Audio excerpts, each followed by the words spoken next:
Good morning छात्रों। ठीक है, मैं आज आपको कक्षा 10वीं की एक लेसन पढ़ाऊंगा, चैप्टर आत्मत्राण। ठीक है, ये रविंद्रनाथ टैगोर जी द्वारा लिखा गया है और ये आत्मत्राण का मतलब है स्वयं की रक्षा। ठीक है, किसी भी तो पहले मैं कवि परिचय बता देता हूँ। इनका जन्म 6 मई 1861 में बंगाल के एक संपन्न परिवार में हुआ। ठीक है, और ये क्या है, स्वाध्याय, यानी वो खुद से पढ़ना पसंद करते थे और खुद से पढ़कर इन्होंने बहुत सारा विषय पर ज्ञान प्राप्त किया था। ठीक है, तो ज्ञान प्राप्त करने के बाद और ये पहले भारतीय थे जिनको नोबेल पुरस्कार भी मिला था। ठीक है, और सभी बाद में क्या हुआ, इनको बैरिस्ट्री पढ़ने के लिए विदेश भेजा गया, लेकिन वो बिना बैरिस्ट्री पूरा किए वो वापस चले आए। ठीक है, और उन्होंने लोक संस्कृति के लिए बहुत सारा मुखरित है। हाँ, इन्होंने लगाव था, प्रकृति से गहरा लगाव था इनका, और इन्होंने लगभग 1000 कविता और 2000 गीत लिखे हैं। ठीक है, चित्रकला, संगीत, भाव नृत्य के प्रति इनका विशेष प्रेम था। ठीक है, अनुराग था। कारण रविंद्र संगीत नाम से इनका इन्होंने जो भी कृति किया था, तो इनको रविंद्र संगीत के नाम से एक अलग सूत्रपात हुआ। ठीक है, अलग धारा का सूत्रपात हुआ। तो इन्होंने शांति निकेतन नाम का शैक्षणिक संस्थान बनाया, जो सांस्कृतिक संस्था का स्थापना किया इन्होंने। यह अपने में एक अनूठा संस्थान था। ठीक है, बहुत मुख्य, बहुत प्रमुख है। आपको मालूम होगा शांति निकेतन के बारे में, आपको पढ़ने को मिलेगा, बाद में पता भी चलेगा। ठीक है, इनकी अपनी काव्य कृति गीतांजलि के लिए इनको नोबेल पुरस्कार मिला था। हाँ, रविंद्र ठाकुर जी की अनेक कृतियां भी हैं। क्या है, नैवेद्य है, पूर्वी है, बलाका है, क्षणिका है, चित्र और संध्या गीत, काबुली वाला और सैकड़ों अन्य कहानियां, उपन्यास में गोरा, घरे बाइरे और रविंद्र के निबंध है। ठीक है, और प्रस्तुत पाठ में ये यहाँ पर हम लोग को थोड़ा बताया गया है कि जब यह जो आत्मत्राण यानी भगवान जो है ना, ईश्वर जो है, उनके पास इतना ताकत है, इतना बल है कि वो हम लोगों का, ठीक है, कुछ भी परिवर्तन कर सकते हैं। यानी वो दिन को रात बना सकते हैं, कुछ भी करने का उनमें क्षमता है। लेकिन इस कविता के माध्यम से वो हम लोगों को बताना चाहते हैं कि वो खुद ना आए, लेकिन उनका इतना कृपा, उतना इनका आशीर्वाद होना चाहिए, जिससे कि हम लोग अपना जो भी समस्या आता है संसार में रहकर, तो उस समस्या का निदान खुद कर पाए। ठीक है, तो और ये रविंद्रनाथ जो बांग्ला से अनुवाद इन्होंने आचार्य हजारी प्रसाद द्विवेदी जी ने किया था, और इसका जो भी मूल तत्व है कविता का, वो बिना किसी परिवर्तन के इन्होंने इसका अनुवाद किया। हाँ, अब हम आगे कविता का पाठ करेंगे। हाँ, विपदाओं से मुझे बचाओ, यह मेरी प्रार्थना नहीं। तो पहले पंक्ति में ही बता रहे हैं, विपदाओं से मुझे बचाओ, ये मेरी प्रार्थना नहीं, केवल इतना हो करुणा, मैं कभी न विपदा में पाऊं भय।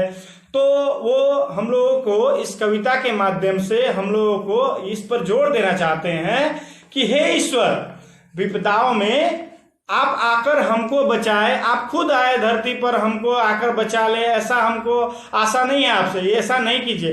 पर आपका इतना ही हम आपसे इतना प्रार्थना करते हैं कि आप आए ना आए, लेकिन आपका जो आशीष है, आशीर्वाद है, करुणा है, हम पर बना रहे, कि ताकि अगर हमको कोई भी मुसीबत आए, कोई भी असुविधा हो, तो उस समय मैं न डरूं और उस मुसीबत को अच्छे से पार कर सकूं, अच्छा से मैं उसका निदान कर सकूं। दुख ताप से व्यथित चित्त को न दो सांत्वना, नहीं सही, पर इतना होवे करुणा में, दुख में मैं कर सकूं सदा जय, दुख में मैं कर सकूं सदा जय, कोई कहीं सहायक न मिले, तो अपना बल पौरुष न हिले।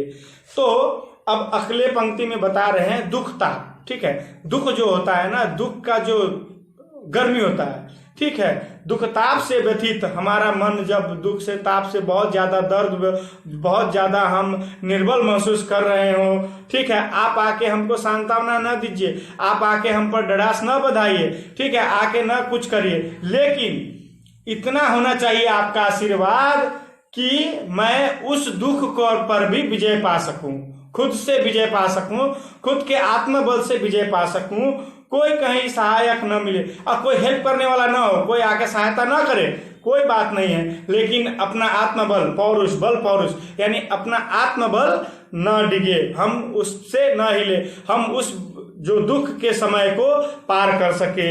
हानि उठानी पड़े जगत में, लाभ अगर वांछना रही, मैं तो भी मन में न मानू छे, मेरा त्राण करो अनुदित, तुम यह मेरी प्रार्थना नहीं, बस इतना होवे करुणा में, तरने की हो सकती अनामय। तो अब अगले पंक्ति में बता रहे हैं कि इस संसार में जब हानि हो जाए, हमको सब तरफ से हानि हो, लाभ न हो, ठीक है, लाभ हमको हो न हो, ठीक है, उस समय भी मैं अपना मन में, ठीक है, आत्मबल को, अपने बल को, अपने समस्या को समाधान करने का शक्ति को रहे मेरा त्राण, उस समय भी आकर आप हम पर रक्षा करें, ये हम नहीं चाहते हैं ईश्वर, लेकिन हमारा प्रार्थना इतना ही है कि आपका करुणा, आपका आशीष हम पर बना रहे, तरने की हो, उस दुख रूपी नदी को तर जाने की, पार कर जाने की शक्ति हम में हो, आत्मबल हो, मैं इतना ही चाहता हूँ। हे ईश्वर, आप अपना करुणामय, अपना दया का दृष्टि हम पर इतना ही रखिए। मेरा भार अगर लघु करने का न दो सांत्वना नहीं सही, केवल इतना रखना अनुनय, वहन कर सकूं इसको निर्भय, नत सिर होकर सुख के दिन में, तब मुख पहचानूं छिन छिन में।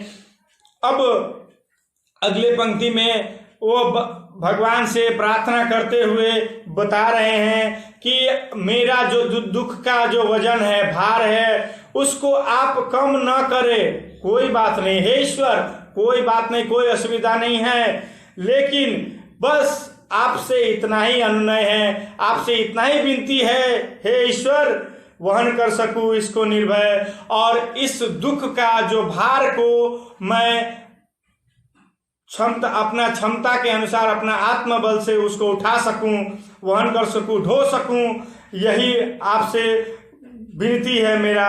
नत सिर होकर सुख के दिन में, और आपके सामने मेरा सिर हमेशा झुका रहे, हे ईश्वर, आपके सामने हमेशा मेरा सिर झुका रहे, तब मुख पहचानूं छिन छिन में। उस दुख के घड़ी में भी मेरा मन, मेरा आत्मबल और मेरा जो विश्वास है वो आप पर ही रहे, हे ईश्वर, आप उस दुख के क्षण में भी मैं आपको ही पहचानूं, आप पर ही मेरा विश्वास बना रहे। दुख रात्रि की करे वंचना मेरी, जिस दिन निखिल मही, उस दिन ऐसा हो करुणा, मैं तुम पर करूँ न कुछ संशय। तो दुख रात्रि, दुख से भरा रात, जो दुख से भरा समय होता है, वो समय बहुत धीरे धीरे बीतता है।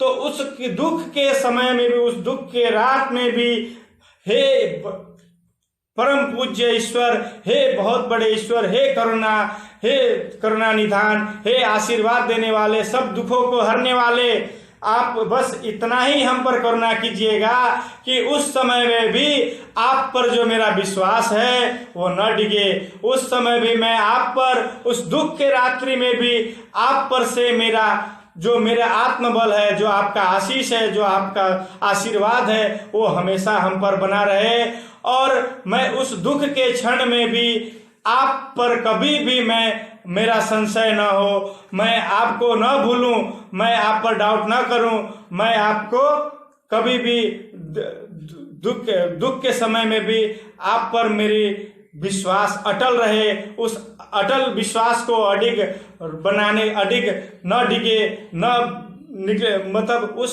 विश्वास मेरा आप पर जो बना है वो हमेशा किसी भी परिस्थिति में न बिछड़े, और मैं आप पर हमेशा विश्वास करूं, ऐसा मेरा आपसे प्रार्थना है। ईश्वर, आप हम पर इतना ही करुणा कीजिए। तो मैं छात्रों, बच्चों मैं यही बताना चाहता हूं कि इस कविता के माध्यम से उन्होंने स्वयं का रक्षा खुद से आत्मबल से करने का जो प्रार्थना किया है, तो इस माध्यम से हम आपको यही बताना चाहते हैं कि आत्मतान यानी स्वयं का रक्षा। तो किसी भी ईश्वर तो है, बहुत बड़े ईश्वर हैं, वो हमारा सब दुखों का पार कर सकते हैं, क्षमा कर सकते हैं और आकर रक्षा भी कर सकते हैं, लेकिन मैं खुद से रक्षा कर सकूं तभी तो ईश्वर का जो महानता है इसमें, और हम ईश्वर के प्रति जो हमारा विश्वास हमेशा अडिग रहेगा। तो इस कविता के माध्यम से इतना ही है, और आगे आप लोग क्या कीजिएगा, इसके हिसाब से पूरा कविता को पढ़िए, इसका भावार्थ लिखिएगा। ओके, धन्यवाद।